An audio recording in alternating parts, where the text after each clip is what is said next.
सलातु वस्सलामु अलैका या रसूलल्लाह वला आलिका वस्हाबिका या हबीबल्लाह। आज करीम आका अलैहिस्सलातु वस्सलाम की वलादत के सिलसिले में पूरे पाकिस्तान में जो है वो वलादत की खुशी के जुलूस निकाले जा रहे हैं, यानी लोग जमा होते हैं, नबी अलैहिस्सलाम की नातें पढ़ते हैं। मैं आलम इस्लाम को एक मैसेज देना चाहूँगा कि रसूल अकरम सल्लल्लाहु अलैहि वसल्लम की वलादत की खुशी में लोगों को इकट्ठे होकर महफ़िलें करनी चाहिए और लोगों को ये जुलूस की शक्ल में जाना चाहिए ताकि गैर मुस्लिम ताकतों को इस चीज़ की समझ आ जाए कि ये जो नबी अलैहिस्सलाम के ग़ुलाम हैं, ये अपने नबी सल्लल्लाहु अलैहि वसल्लम पर अपनी जान भी कुर्बान करने के लिए दरेग नहीं करेंगे। आज अल्हम्दुलिल्लाह पूरी दुनिया के अंदर खुसूसन पाकिस्तान की सरज़मीन से बहुत अच्छा मैसेज जाता है कि लोग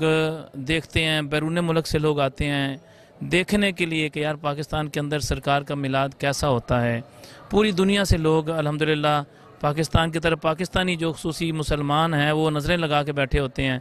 कि यार देखो आज पाकिस्तान के अंदर सरकार का मिलाद बड़े जोश व खरोश से मनाया जा रहा है। तो मैं पूरी दुनिया के मुसलमानों को एक मैसेज देना चाहूँगा कि नबी अलैहिस्सलाम की मोहब्बत के लिए बाहर निकलें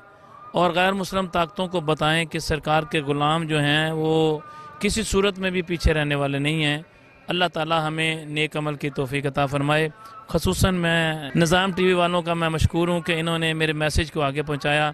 और अल्लाह ताला इनको भी अजर दे कि ये सुबह सुबह, चूँकि हम फजर के वक़्त यहाँ से जुलूस जामिया अनवार मदीना मुग़लपुरा से लेके जाते हैं हम हज़ूर दाता अली हजवेरी के रोज़े पर, वहाँ लेके जाते हैं और वहाँ पर फिर दुआ होती है। तो मैं ख़ुसूसी तौर पे इनका भी मशकूर हूँ कि अल्लाह ताला इनको भी अजर दे जो ये इस मैसेज को आगे पहुँचा रहे हैं। और ख़ुसूसी तौर पे जो मेरे मोहसन हैं हाफिज़ आबिद भाई और जितने भी साथी यहाँ पर चलने वाले हैं उनका भी मैं मशकूर हूँ और इंतज़ामिया वालों का भी कि जो हमारे साथ तावन कर रहे हैं। अल्लाह पाक हमें अमल की तो